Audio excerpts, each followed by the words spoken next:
बेमिसाल 10 साल मेरी आवाज सुनो के साथ। नमस्कार।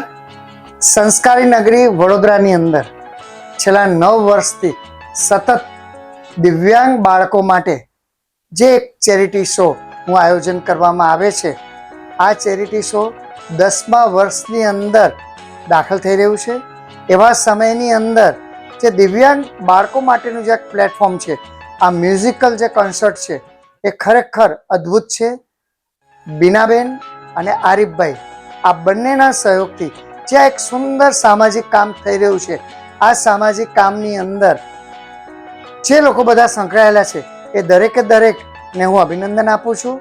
અને બસ 10મા સાલની અંદર જ્યારે આપણે પ્રવેશી રહ્યા છીએ તો સંસ્કારી નગરીની અંદર આ એક બહુ સારું કામ આપણે કરવા જઈ રહ્યા છીએ, દિવ્યાંગ બાળકો માટે કરવા જઈ રહ્યા છીએ। અને દિવ્યાંગ બાળકો માટેનું એક પ્લેટફોર્મ મને લાગે છે ગુજરાતની અંદર આ એક એવું પ્લેટફોર્મ હશે કે જેની અંદર બાળકોને એક સરસ મંચ પૂરું પાડવામાં આવે છે। તો બીનાબેન અને આરીફભાઈને ખૂબ ખૂબ અભિનંદન 10મા કાર્યક્રમ માટે।